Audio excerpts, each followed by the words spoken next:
Hi, I'm Gila, sacred erotic love mentor, poet, and author.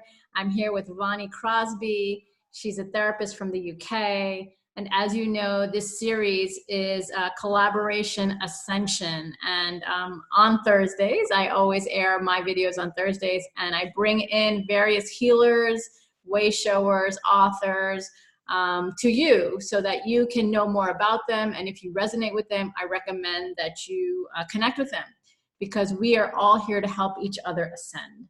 So I was so excited to meet Vani, and we had such a stimulating conversation a few weeks ago. So Vani, if you can introduce yourself, I truly appreciate it.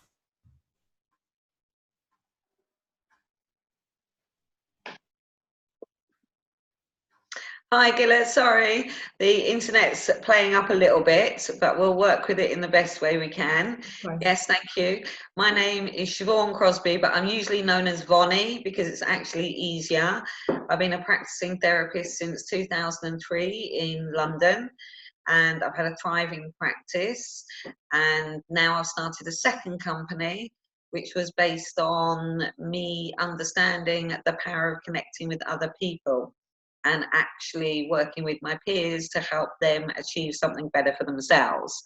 So the new company is APA, which is ANA Psychological Accreditation. It can be found on the net, and it's very much about giving therapists, people connected to mental health, the opportunity to get an awful lot back from a membership, which isn't easily available in the UK. In fact, it's never available. It's a brand new way of doing things, completely different to anywhere else in the UK, with major benefits for therapists and clients as well. So I'm very proud that my whole history has got me to a place where I'm actually extending my help to peers in my world as well as clients. Yeah, that's very admirable of you. I think that's amazing venture that you're doing, and I'm so glad to hear about that. Thank you. It's been a very tough couple of years, considering it actually arose from cancer. So I had a thriving private practice up until 2018, got diagnosed with cancer this week, 2 years ago. Whoa, this week. So 2 years ago, things have just changed. This week. So yeah, so the start of 2018 was my hardest year physically, based on being literally diagnosed this week 2 years ago.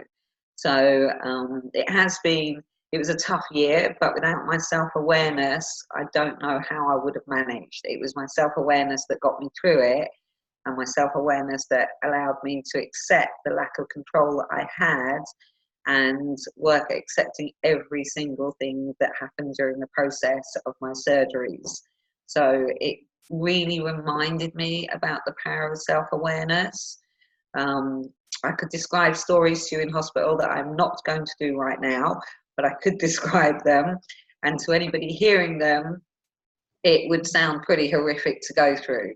But I remember smiling during the whole time inside my head, saying, thank God for my self-awareness. Thank God for my ability to accept my lack of control. And I think people were very surprised at how I got through colon cancer. And I'm in remission now, but everything's all good. So far, so good.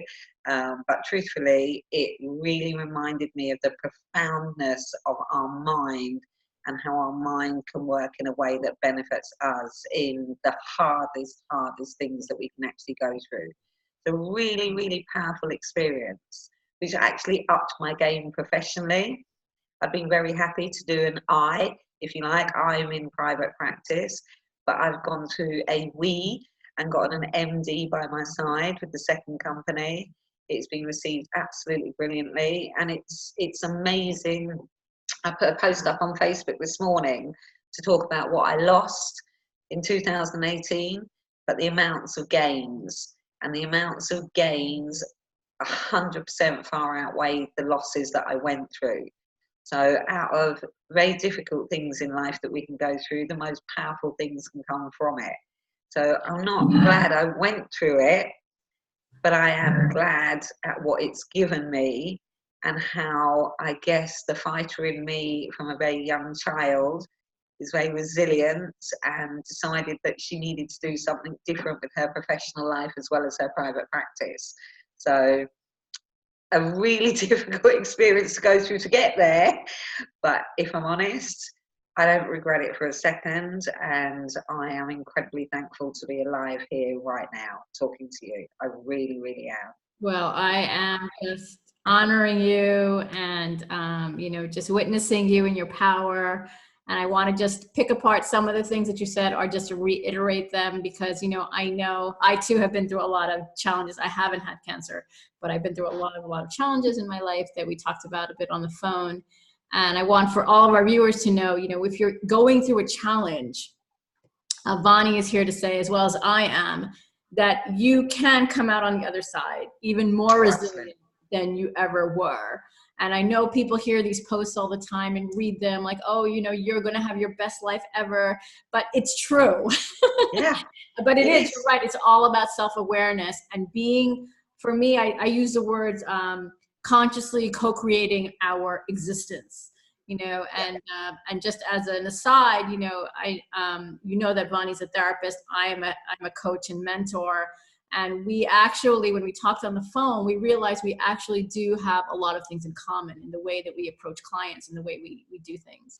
But I wanted to focus on that resilience and that self-awareness. If you could talk a little bit more about that, even in your own practice, but you know, as you were going through this very challenging time, how can you give us a little bit more details about how you were able to have a smile? Because you know, my husband and my mom went through cancer, and I know how challenging it is just to be a caregiver or a caretaker while someone is suffering or, you know, going through a difficult time. For me, I think my history is one of trauma. Severe trauma in differing ways. It's a catalogue, so I won't go into it all. But one of the biggest things that happened for me on a very deep level was losing my father to cancer. I was 19, he was 51 when he died, diagnosed at 50, and he was an amazing dad. And I guess losing him was my worst pain.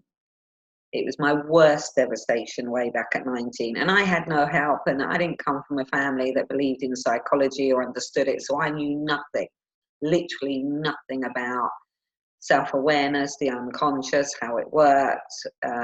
I had no idea. So I just plowed through life making messes. And I can honestly say that was my history until I trained as a therapist. And it took my very first course for a tutor to say, Siobhan, what's happened? Which was extensive. It wasn't just my dad. There was sexual trauma in there. There was a list of stuff in there. But actually having that tutor say to me, it wasn't your fault, was the biggest words that had ever been said to me, probably throughout my whole life. And that gave me an appreciation and an understanding as the studies went on to know that we had an unconscious. I didn't even know that existed. And to have that stuff being raised to the surface and start in therapy and work through it and grow and develop. And I was fortunate enough to meet a brilliant supervisor. Every good therapist is expected to have a supervisor as part of our role. That's what we need.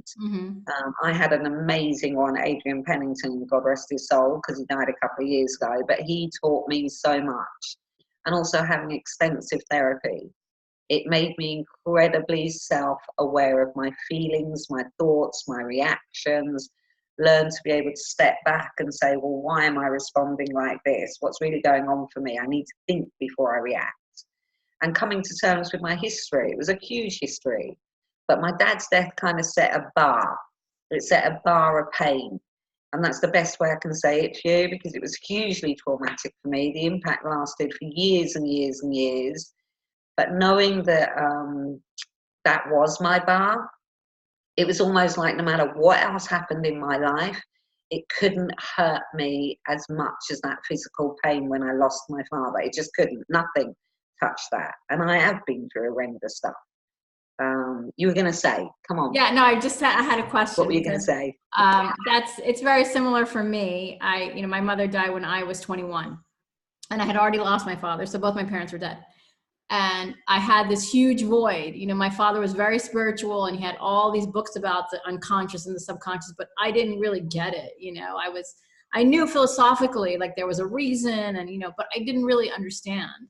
So it was this huge pain for me. And what I guess what I wanted to share was for me, because the bar was, you know, for me as well, the bar was really high. I'd gone through a lot. I was surviving. I knew how to make it. You know, I went to school, I went to graduate school. I still did everything I needed to do, but I didn't open my heart for many years. I was married and my heart was partially, you know, not really open. I mean, I had kids, you know, I cared for my previous husband, but I didn't really love, you know? Yes. And I just wanted to share that because it took me until like, I don't know, over 20 years to really decide, okay, I want to open my heart now because I've been through enough pain and I will not take it anymore. Like I cannot live that life anymore. That's what happened to me. Yeah, and I can appreciate that because I can identify with the defense mechanisms that I had. I wouldn't let myself get close to people. The people I did get close to, they weren't very good for me, which reinforced my defense mechanisms. Exactly. It was like a cycle of loss over and over and over again. Yes. And I will say it to my dying day that underneath every single trauma that anybody goes through, there is a loss. Loss of confidence, loss of trust, loss of belief, loss of safety, loss of security, you name it, it's loss. And loss creates chaos emotionally. And it takes a really good therapist to actually help us unravel that, come to terms with it, process it, and change on the back of that. And it happens in a very natural way when it's done well. But the truth of the matter is, yes, it affected my life hugely for years, but I'm almost not glad I went through any of it. But what it's given me is an ability to empathize with clients in an incredibly deeply profound way and appreciate what they've gone through, what they need to change, what they want to change. And I guess the cancer kind of ticked that off, really. You know, I'd been through pretty much everything else that people had been through, but I hadn't been through that. Going through that, and it seems even weird to sit here saying this with a smile, but going through that gave me a real understanding as a parent, because I am one now, of what my dad went through. Now, I understood as the child, because I was his child, but as the parent, I didn't understand. Now I absolutely do appreciate what he went through, and his death kind of saved my life because I was diagnosed at 50, at exactly the same age as my dad, and I pushed for my colonoscopy to get done because I knew that you could die from cancer early, and because of my history with him. So I kind of saw it as my dad did. Literally, his death led to my life being saved in an emotional way as well as a physical sense. And that's a very powerful thing to be able to appreciate. The death of a father you absolutely adored has resulted in your life being saved. I mean, it's almost weird to say it out loud, but it's a very powerful thing to be able to be proud of having a dad that even in death saved my life. And we couldn't appreciate. I'm the only one that's gone through that at 50 in my family, apart from my dad. And I do question whether or not there's a deeply embedded impact on our DNA and genetics, because I often think, even my consultant was like blown away by the fact that we were diagnosed at exactly the same age. And I sometimes wonder whether or not the trauma that I went through almost evoked this deeply physical genetic impact and footprint on my body to get to 50, the same age, and go, hey, well, you're just about to identify with what your father went through. So here you are. I'm just going to give you a lump of cancer to deal with. Get on with it. And in essence, I really do question that. I haven't got the proof of that, but it's almost too coincidental to ignore. But I feel weirdly blessed that I went through that, because what it's given me has just affected me in such an incredibly profound way. I'm excited to want to share with people on a bigger scale in the same way that I do with my private practice, and it's one-to-one clients. I'm excited to get opportunities, as in myself and my MD. We were invited to Borneo last year, and we were there in October, and we were sharing the story, but we were also sharing how the ethos of therapy can be used in a business structure and a business way, and create a framework from a business point of view, and how it works just as well, because it's a collaboration. You're collaborating with your clients in therapy. We collaborate with organizations, we collaborate with individuals. We're literally taking the full ethos and transferring it into a business model, and we've done that. And I thank God for having the MD that I have, David Sleep, because without him, I can't do this alone. I run a private practice as well. There's no way I could do what we're doing on our own. So, we're grateful for the team that we've got behind us as well. Yes. It's amazing. 24 months, my life has changed drastically. And my physical body also feels it too. But my scars I'm quite proud of my scars. They're small ones, thankfully. But I'm actually quite proud of what they remind me of every single day that I'm alive and here to tell the tale. Yeah, no, that's beautiful. I'm a very spiritual person, so I don't believe that there are any coincidences. I don't believe that it was a coincidence that it happened to you at 50. I believe, like you just said, I believe that we actually have store, like Joe Dispenza says, you're basically, as you're ascending, your body is recalibrating, and he has scientific proof of that. But my mother died, and she was a widow, and I am now a widow, and she was 50 when she was a widow, and I was 45. And my mother and father actually died on the same day, 5 years apart, which was, who has that? Yeah. Very, very bizarre. But I do believe what I was supposed to do was heal her pain. I feel like that was my part of my mission, is to heal her pain, so my children will not inherit the generational pain that I was inheriting. So yeah. I took it upon myself to not only, heal my family, but I feel like I'm healing generations of pain through embarking on this path that I'm embarking upon. And that makes perfect sense to me, because in truth, I've raised my son in a very, very different way to how I was raised. And I think at times he underestimates his ability to recognize. He actually sounds at times like a mini therapist, and I've never therapized him, but my language has rubbed off on him. So he understands projection, he understands transference, he understands boundaries. And sometimes I listen, not on purpose, but sometimes he might be talking to somebody and he might be saying, "You're projecting onto that person, you do know that, don't you?" And my head is going, "Oh my God, now what have I created here?"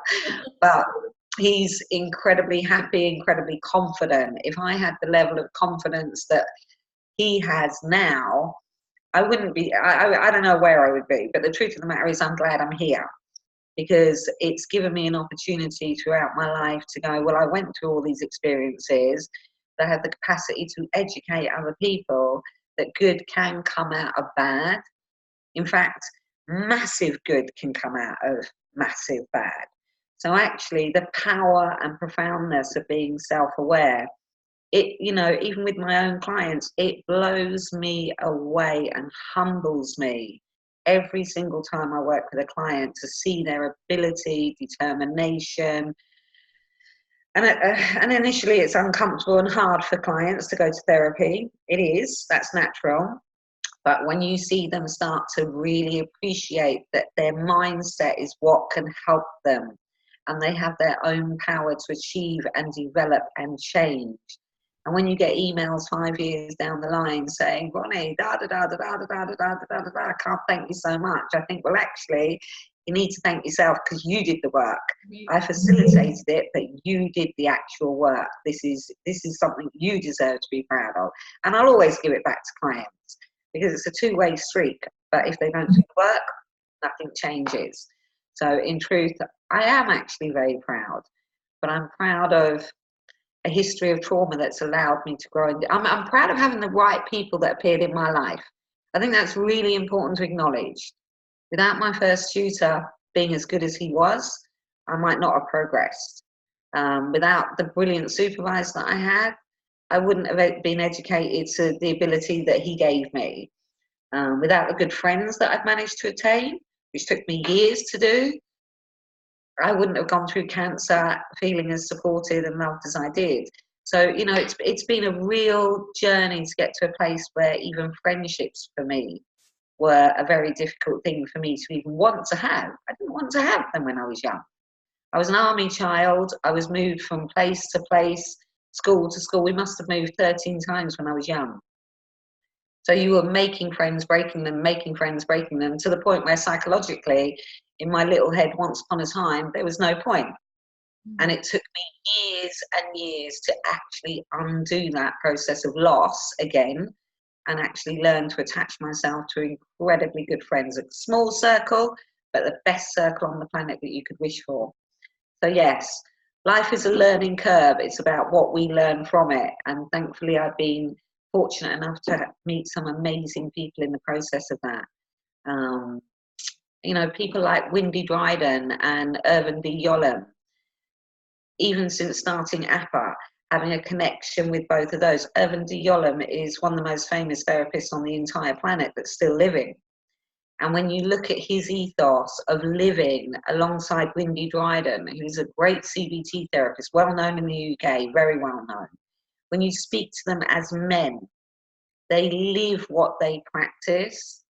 And for me, that is the epitome of, you know, something to aspire to. And that is an amazing, I never thought I'd be talking to IDY in a month of Sundays, but to end up speaking to him on his direct mobile phone is an incredible opportunity to have. So we were interviewing those two. I think it was last March, last April, in a Zoom meeting like this, and we let Wendy basically take over and interview IDY, and it was phenomenal to see that. As therapists, we don't often get the opportunity to actually talk to the icons of therapy. Well, they're pretty much up there, and great men to know. An absolute pleasure. So I kind of aspire to be the way that they represent their lives. They live what they practice. And for me, that's the essence of therapy. Only difference is I don't analyze directly outside of the therapy room. I keep everything up here. Otherwise, I'd have no friends or family. I wanted to share that, you know, that my transformation also has affected my children, and they speak you know, they walk the walk and speak the talk because they listen to me all the time. And I sometimes I hear them either talk to other people about me or about themselves, you know. And I have to say also, my son used to be very shy, and, you know, had all sorts of emotional issues that I didn't even know how I was going to deal with, you know. And I took him to therapy and he didn't want to go, you know, and I went through this, you know, this transformative experience with coaches and mentors, and I did have a lot of therapy also. But I have to say that I'm not saying I may even, you know, put him into therapy as well, just for him if he wants to.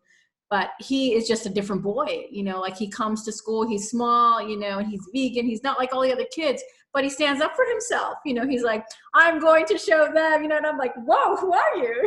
It's a joy that he's so confident, because I wasn't at that age. You know, I was totally people pleasing and, like, you know, wanting to do what the other kids did. So I agree with you on that.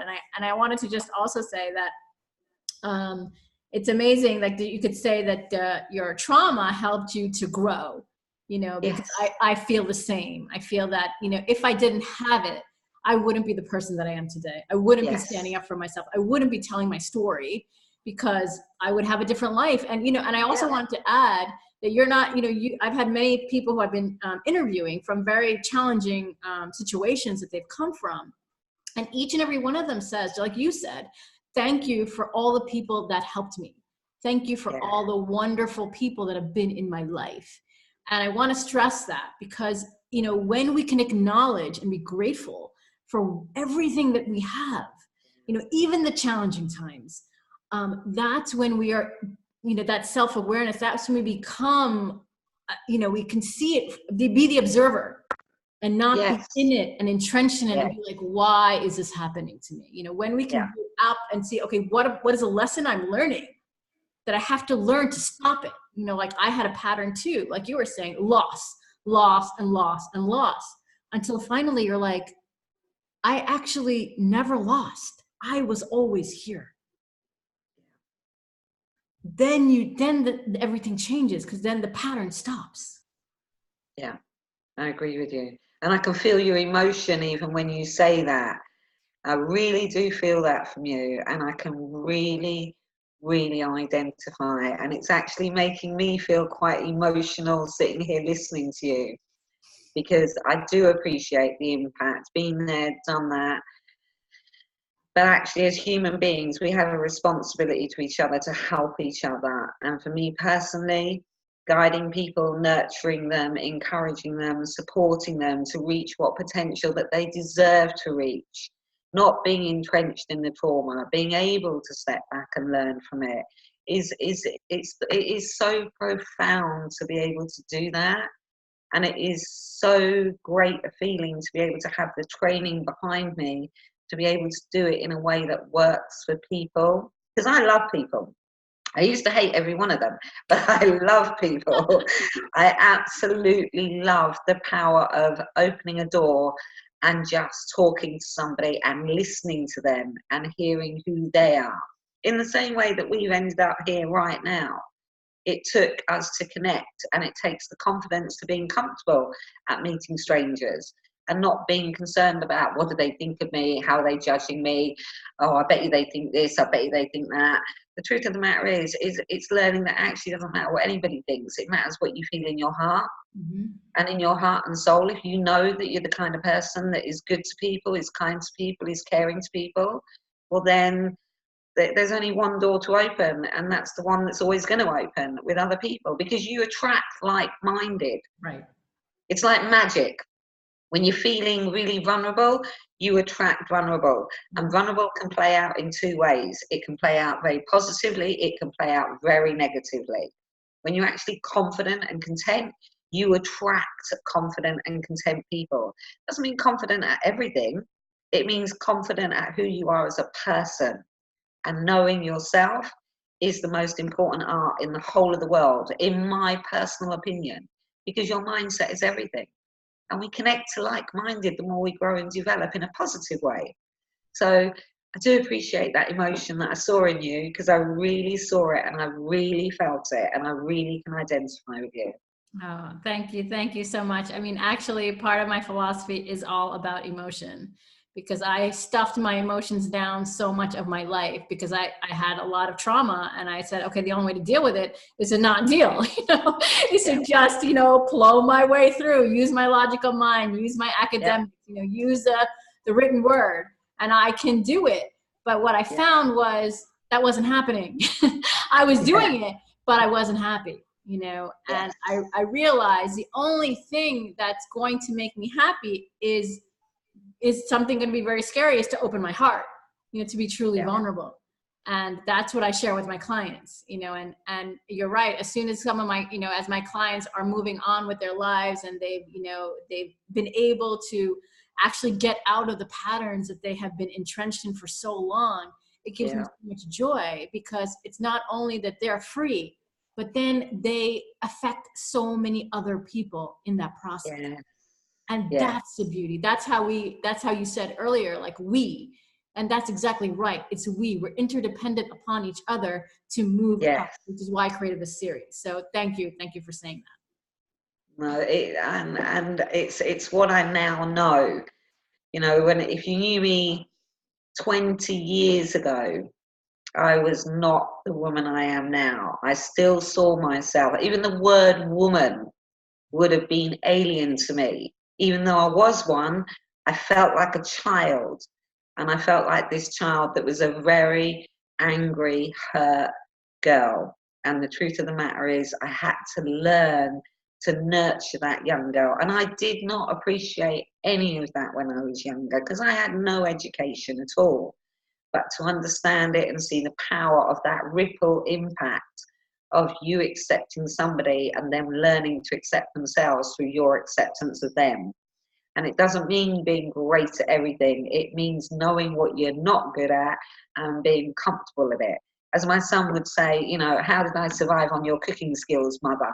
You know, the truth of the matter is I'm comfortable with not being a great cook. I'm comfortable at being clumsy. I'm comfortable at all the things that I'm not great at, because the truth of the matter is none of those things hurt me and none of those things hurt others. It's just part of who I am, and I've learned to like myself for who I am, rather than fight me and want to change me all the time. We change through the ability to like ourselves, and that takes a huge amount of work. Yeah. You're always torn between, you don't want to be arrogant, whereas actually arrogance comes from low self-esteem. Mm-hmm. And truth be told, when you've got the confidence, you don't need to sell, I'm this wonderful person. You just want to help other people appreciate the wonder in themselves. And that, for me, is what humility is about. Mm-hmm. And I can't tell you, there isn't words in the dictionary for me personally that make me be able to express seeing the profound changes in self-awareness and how it affected me during cancer. I am so grateful I've got it. I am so grateful. Now, I remember standing there when I got the call, which was a call to say, come in early. Come in early, I've got your results, and can you bring somebody with you? Well, I'm not stupid. You know, I kind of figured it was already cancer, but nobody had officially said it. But there were indicators from my tests, and I was well aware of that. And I remember beginning to cry in shock and saying to the consultant, is it that bad? He said, just bring somebody in with you. And I remember my son, who works night shifts, was sleeping down the hallway, but he's got bat's ears, he can hear everything. And I paced up and down the hallway thinking, did he hear? Should I tell him? Do I tell him? I don't want to tell him. He'll be upset with me if I don't tell him. You know, your head suddenly goes into this chaotic moment. And then I stopped and went, you are in shock. You know what? Whatever you feel and whatever you think, go with it. It's all okay, because you're going to get through this no matter what. You've been through enough. You'll get through this too. Go down and respect his autonomy, because he'd be mad as hell with you if you don't tell him. And it was the hardest thing to give that kind of news to your child, because it's like giving them a gift of pain. And that, for me personally, was really hard to do. In fact, the hardest thing I had to do throughout the whole of the cancer, this affected me more than the actual cancer did, wow, was telling people that loved me. Because to hear their pain on my behalf was absolutely awful for me. But also having to, for the first time in 18 years, bring something into the therapy room. You know, it's ingrained in you, the focus is on your clients, but I didn't know I didn't know how long I was going to be off work. I didn't even know if I'd survived the surgery. I didn't know anything. I'd chosen to tell my consultant, don't tell me anything. Just do what you got to do. Don't tell me anything. I'm comfortable with knowing that you'll look after me. But the hardest thing was actually going into my therapy sessions and actually saying, I need to give you a list of therapists to go to. But I told them the truth, and I decided to tell them the truth because I thought it was important. I've never had to lie to a client, but I've never needed to disclose that kind of stuff either. So to share that with them, I can't tell you, Gila, that was my hardest thing I have ever had to do in my therapy. And bless them, I see them all still now. They've come back to me. Wow. And I think their appreciation of me being honest, but also giving them options just in case, rather than try and keep them, I think was a very powerful thing for them to know that I still cared enough about them to know that they ought to have had other choices. They ought to be able to know what happened to me as their therapist. But honestly, on a personal level, yeah, that was the hardest thing. That was harder than the cancer. Wow. Wow. Thank you for sharing that. I've never said this publicly except for very, very close friends, but when my mother passed away, I was the only one, she was most worried about me because I have 4 older brothers and sisters and they were all married. Some of them were already having children and I was unmarried and I was young. And so I felt like she was just hanging on to me. Like she was, in the room with all the, whatever, all that stuff connected to her. And she wasn't even speaking, like she was like out. And I knew she heard me. And I said to her, I was like, and this was, I wasn't even thinking about it. It just like came automatically. I was like, do not stay alive for me. I have a life to live and you don't need to be here in pain for me. You can go. And literally like minutes later, she just let go. She was gone. And, I remember telling my friends this later and they were like, whoa, I can't believe you said that to your mom. And I was like, I had to, I couldn't, as challenging as it was for me. And it was going on for 2 years, but I just couldn't see a person in pain. I still can't, I don't wish cancer upon anybody. I know that it helped you, but I don't really wish that from being that, looking upon somebody going through that. And how she changed, the drugs and stuff. But I guess the emotion, what I'm trying to say is, my point is that was a challenging thing for me to do, but it was out of love, for her, for giving so much to me, that she didn't, she waited even until I graduated. She was on her last breath, but she held it until I graduated and came home to actually pass, which took an amazing amount of determination, I think, and love for me to do that, because she could have gone, a few weeks before, but she decided, she like kind of made a pact with God or something, like, I'm going to be here until my daughter shows up. And she did. And so I think we're unaware, or now I am, but at the time I was unaware of the power of our intention. Like you said, I'm going to make it through. I've been through so much already. I'm going to make it through this. And you did. Yeah. And so did you. Yeah. Yeah, you're right. And I think where I'm picking up and identifying is our lack of selfishness. I think when you can love somebody or care about somebody at times for their sake rather than ours, I think it's the most loving thing to do, to let go rather than hold on. So and that's what I'm picking up. I was prepared to let all my clients go for care for them, and you were prepared to let your mum go for your love of her. And I really see the two of us being in complete synchronicity in the way that we feel and respond to our own emotions. And there are times when it's right to put other people absolutely before ourselves. And there's other times when obviously the other is just as important, that we look after ourselves.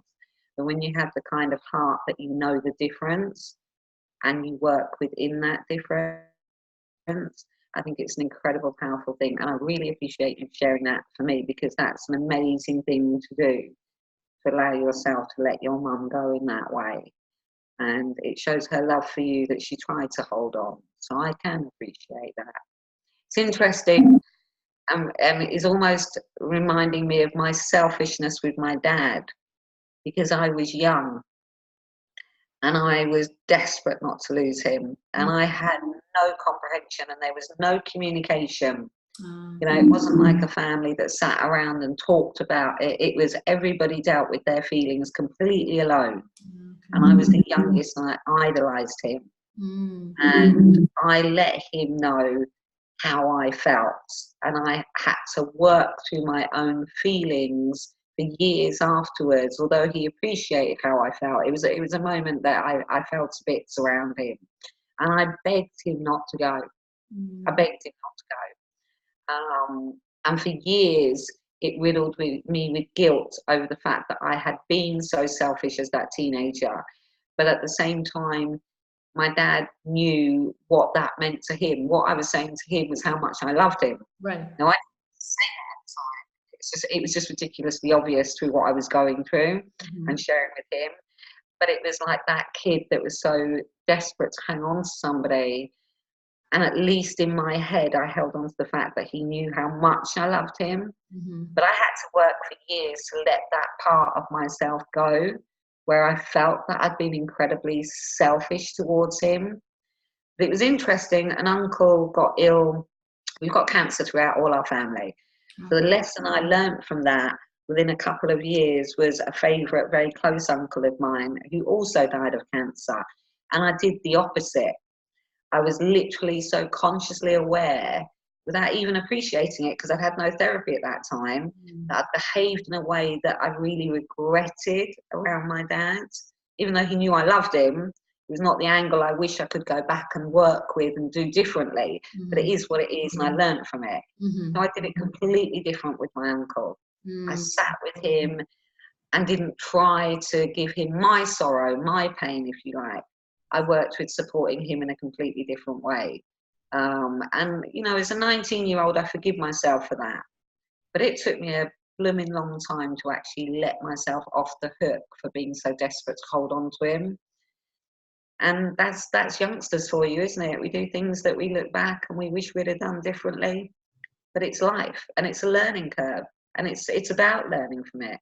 So I commend what you did for your mum, because that must have allowed her to leave in the best way that she possibly could, knowing that you'd given her permission to go. Yeah. Very powerful story. Thank you, Ed. Thank you. Thank you for letting me share it. I normally wouldn't, but I just felt it was appropriate the way that you had, talked to your son, who was, it's your bloodline. It's someone who you deeply care for, and how challenging it is to just tell him, not even just go through the situation with the cancer and everything. Like, you already put that as a secondary, and he was a priority. And it just shows that love, that deep love can move you. It can just, it moves you. Like, to be honest with you, the reason why I decided to transform, was because I was having like very, very challenging relationships, after my husband passed away. It was always like the same person in a different body. It was like, I just kept doing the same pattern. It was like, I gotta stop this. But it wasn't even funny. Like, it was basically, I could have died. It was getting to be that bad.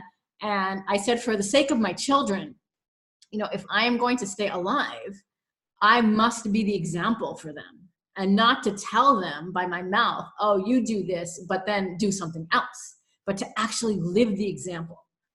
And that's what changed my life around. That's when I actually decided to put myself as a priority, because unlike my mother, she always put her children above herself. And I refused. I said, the only way I am going to be able to put an example is when I prioritize myself over everybody else. Because when I am actually loving, like you said, loving myself and only inviting in love, that's how we're going to transform. And that's what happened.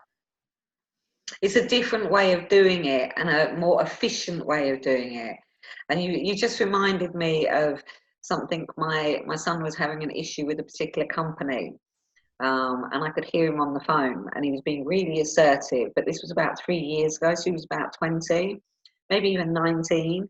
And I remember hearing him saying, "Listen, you think I'm assertive? If my mother gets on the phone and takes over, you'll really know who's assertive." And I remember thinking, yes, I've just done something. Whatever I've done, he is my proudest representation of everything that I've learned. Because to hear he'd never say that to my face, but to actually say that to somebody on the phone, if my mother gets on the phone, you'll see real assertiveness.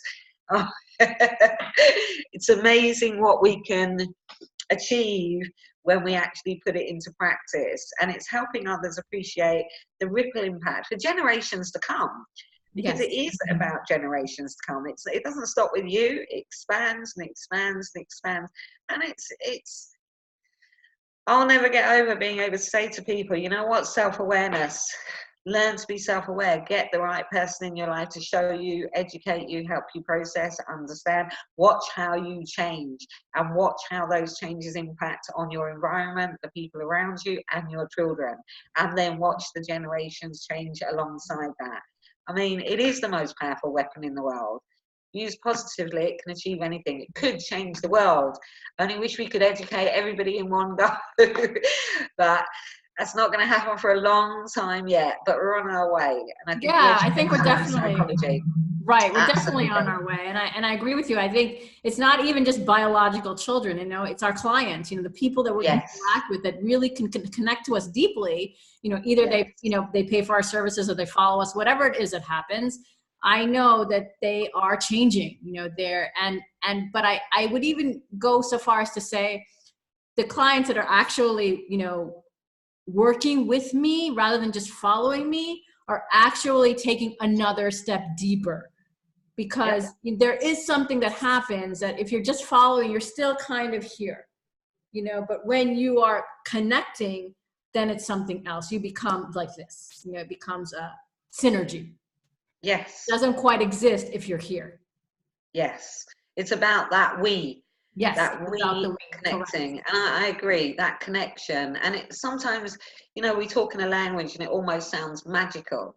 The truth of the matter is, for me, it is actually magical because you literally begin to see changes. I mean, that light bulb moment, and it is literally like that when you see somebody's face. And I've been there, so I get this.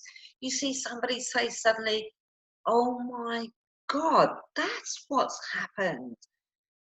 And the learning and the profound impact of that, it blows my mind. The pleasure that I personally get from seeing those light bulb moments in a client's mind is just, it actually makes me emotional because it's incredible to see them develop from that recognition and how that changes along the process of therapy. But I will say this, and for me, because it's not therapy that makes therapy work, it is that deep ability to be able to connect with somebody on the deepest empathic level and coming from a place of complete and utter acceptance and a privileged place that they are willing to sit with you and have the courage to share with you what their trauma is. And for me, that is a paramount example of what we create in a relationship when we accept, we come from a place of lack of judgment, and we want to help them develop that ethos for themselves. And for me, that is what makes therapy work, that connection between two people, one with the training, one with their experience, and working together to make those changes happen. And that's I'm pretty tough as a therapist, if I'm honest. I'm very challenging. My clients know me very, very, very well. I don't miss a thing. I don't miss a facial glance in that direction. An eye going there before actually answering, how their foot taps, how they wrap their fingers. I don't miss a thing because I want to do the best of the best by the people that come and sit in front of me out of respect for their courage. Because for me, seeing a therapist takes immense courage. But once they do that and they recognize who they're sitting with, I personally feel very privileged to say that I genuinely do care about my clients. Whether or not they believe it or not is another matter, but I know I do. And I live by that fact because you can't be in that kind of journey, in my opinion, if you do not care. It's almost like an oxymoron. You know, how can you show somebody how to care for themselves if you don't care for them? You have to care, but it's the ability to be able to let it go once you leave that room. You know, discipline yourself to be able to literally park your knowledge of them until you next see them, because otherwise you're not looking after yourself. And that's where supervision comes into play. And that's where, once again, self-awareness comes into play. It all comes back to, every single time, self-awareness. Yeah. That's what makes the world go round in a positive way. Yeah, I completely agree. And I guess, you know, I take it from a little bit of a more spiritual bent, but I feel that, you know, at least the clients that have come into my life, and I've just started my business about 2 years. So I do feel that I grow with my clients. You know, I help them, but they are helping me too. You know, Yeah, it's like you said, that synergy is happening for me. It's always everything happens for a reason. So I am meant to go through this journey with them, and it ends up upping my game. It just continues to up my game. And because we never want to reach a plateau, right? We always want to grow more. Who can help me grow more? Like that's my biggest journey in my life. I want to be with the people who are going to push me, because if I am not vibrating at that highest level, then I'm too comfortable. Then there's something else I must do, because I want to be uncomfortable. I want to feel the discomfort, because then otherwise I am, I don't know what to say. It's like stagnating. I don't want to stagnate. Yeah, no, that makes perfect sense. And I totally agree with you. When I think about way back when I first started as a therapist, I was very fortunate to walk into a private practice that was just opening. And they wanted to give me as many clients as they possibly could. And I am incredibly lucky to have had that opportunity, because it was literally qualified day one, 20 clients within a week. Whoa. But I would not have been able to do that without a brilliant supervisor, which is why I really, really do endorse good supervision. And those clients, one by one, they're teaching of how their stuff played out. As much as I was aware of mine and working on mine, they taught me so much. There were times I might learn something and come home and express something to my son, not about that client, but about something inside me that I'd actually learned. Mm-hmm. And for me personally, I like clients to appreciate that they teach us as well as us helping them, because ultimately it's that connectivity all over it. It all comes back to connecting with ourselves in a positive way. You learn to connect with others in a positive way, and it just keeps on carrying on in that way. It is like magic to me, but it's the most profound thing on the planet. It's amazing when you see the repercussions of it. Yes, I completely agree. And another thing I just wanted to highlight is that where you're a therapist and I'm a coach / mentor. But I feel that there is definitely a synergy. Some people like, they talk to me, they're like, you're a therapist. And I was like, no, I'm not a licensed therapist, but I am a guide. I guide people, for those that resonate with me, to their heart space, and some people might want to go to a therapist, but either one, I feel whatever resonates with you. That's why I started this series. Whatever resonates with you, allow yourself to take that leap of faith. Allow yourself to go to Vani if she's resonating with you, if you're in the UK. I mean, obviously we're all here to help. And that's the purpose, and in any way, with our art form, with our speech, with our beings, whatever it is, I'm just passionate about that, because I feel like when you can really let go, and I know you can attest to this too, and you can let go of the pattern and actually kind of like take off the blinders and be like, oh, so that's why these things happen. Oh, now I can actually live my life, like that is a very momentous moment for a lot of people. It is, and I think it's really important that you point out the coaching side of it, because my MD's a coach, and often coaching and therapists, it's almost like, no, don't interact, or one's this or one's the other. Right. And we've created a team of coach and therapists. So I've learned from the things that he's taught me, and he's learned from the things that I've taught him. And that connection has allowed us to develop APA in a way that has never ever been done before. And it comes from a really genuine place of wanting to help other people in the system that is in the UK. And actually knowing that those two, if you like, those two professions, they cross over, they overlap. Yes, they work in a differing way, and it's important to acknowledge that. But actually both sets of professions are going, let's get you over there because that's where you want to get to. Right. We might go about it differently, but the ethos of it is incredibly similar. And truth be told, I'm very proud that he's a coach and understands what I understand. And I'm very proud that I've learned things off him, which is really interesting when you look at the language. The language of coaches can be very different to the language of therapists. So you hear each other talk and we can mean almost identical things, but we've used completely different language to get there. And it always fascinates me, language. Language is the language, they say the language of love. Yes. Really corny saying, but actually when you learn that language for yourself, it transforms everything. Mhm. So I'm not a fond person of almost fairy tale words, but actually when you appreciate what they do and what they mean, there's a truth to it. And the truth is the depth of our souls as human beings. We are built to connect. We desire connection, and connection helps us grow, develop, and change.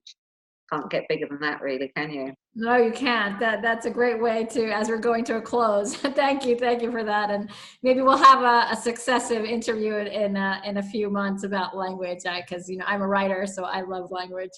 But we won't go into that right now. But thank you for sharing that. I think that is truly profound.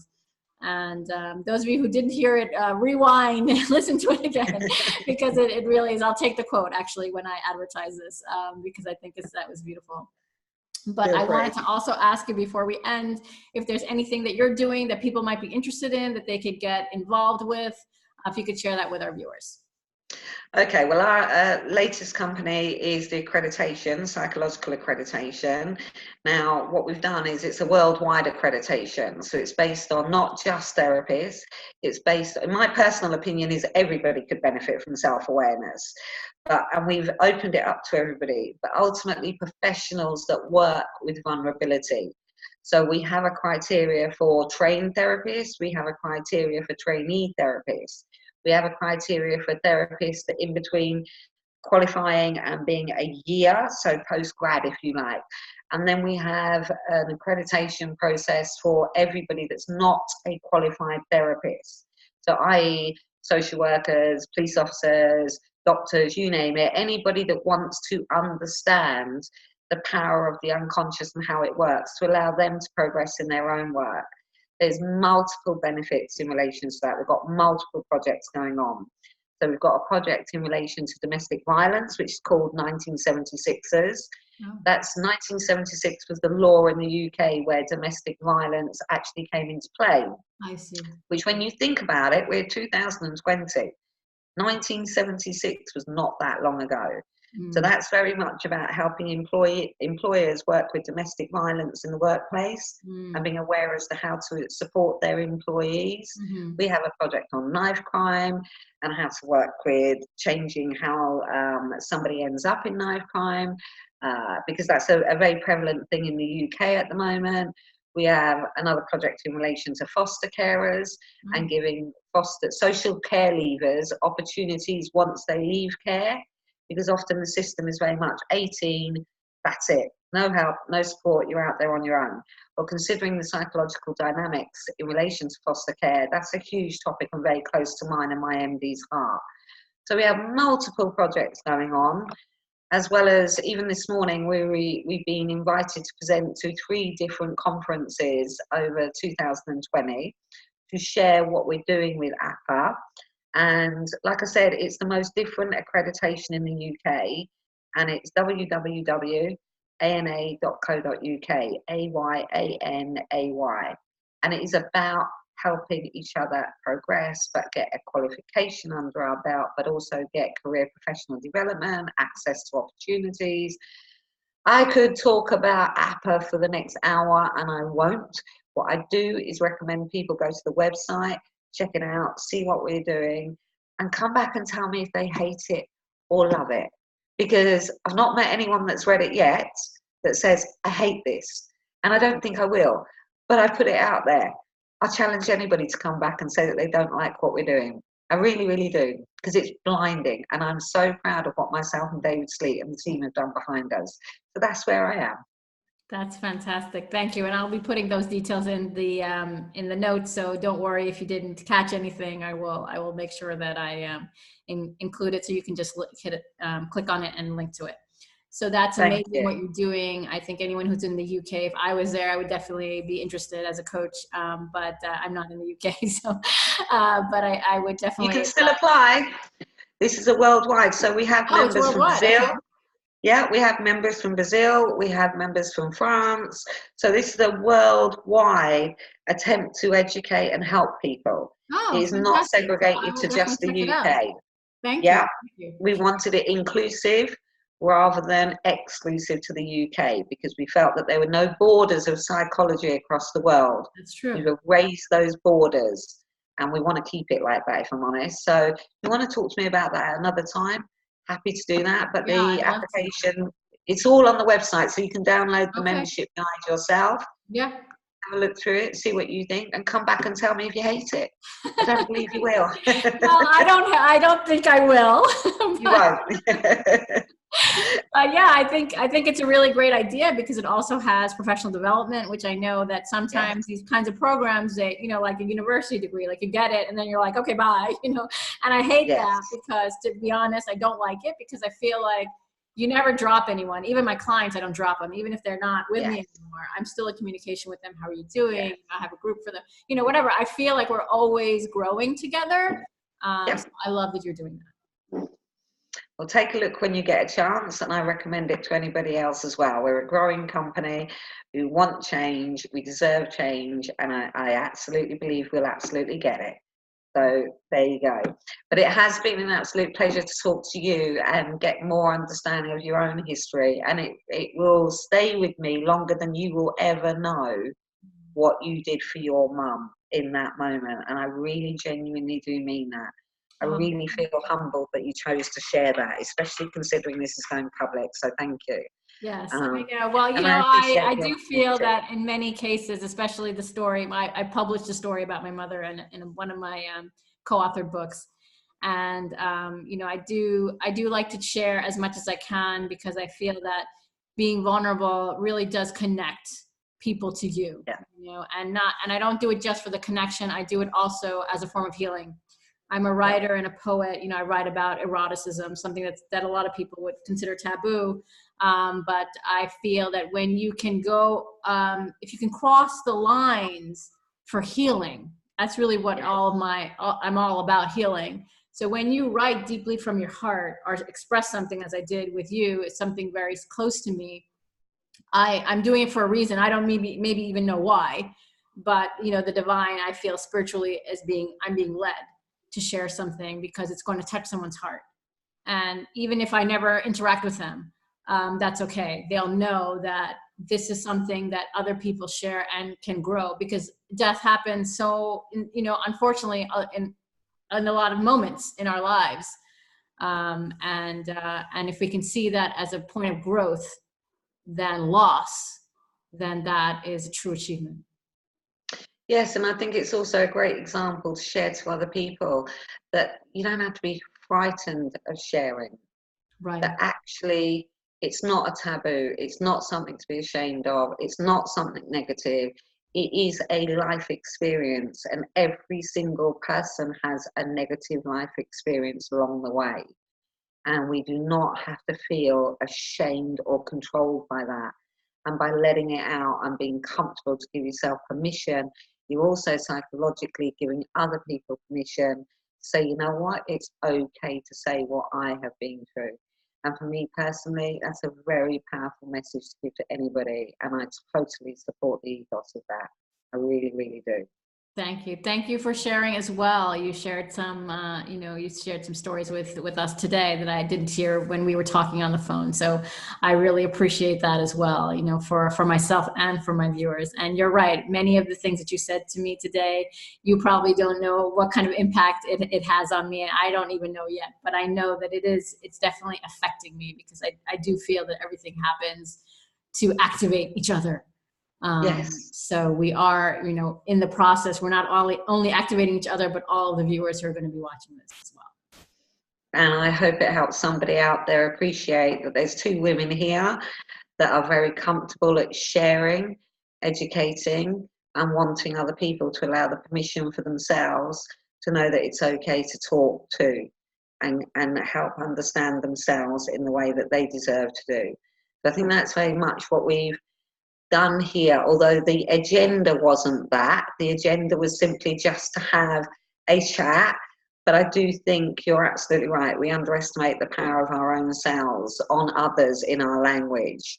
And we're coming both from a very good place, and I appreciate that. And I genuinely appreciate you giving me the opportunity to chat to you today and share cancer doesn't have to destroy. Cancer can actually change everything, and it really can. I really appreciate that you said that, you know, because I've met a few people who have gone through cancer, have healed themselves sometimes, you know, and I do believe that, you know, medicine can help, but it's about the power of your, you know, of your emotional and mental well-being that actually helps you to get through this, because Yes. you know, there is no what can I say? You know, there is no one size fits all in anything. Yes. It's you. Yeah. Your DNA, your being helps you to. Yeah, and I'm realizing we could clearly carry on and on and on and on. I know. I know we must have. But thank you for bringing me back to Earth, and thank you just for being here, Ronnie. I really, really appreciated it and everything that we said, and I do believe we'll have a follow-up interview. But I will recommend anybody who's interested, is resonating with Ronnie, please click on the link, connect with her. I'll be putting all the details in the in this YouTube video. And we'll be sharing this as well. Or if you know anyone who needs some assistance, please recommend anything that you are listening to right now. Because even if it's just a side note in a conversation, you don't know, like we just said, how it's going to impact another. So thank you so much for being here. You're welcome. And goodbye to everyone, and you'll see me next Thursday. And goodbye from me as well. Thank you very much. Take care. Take care.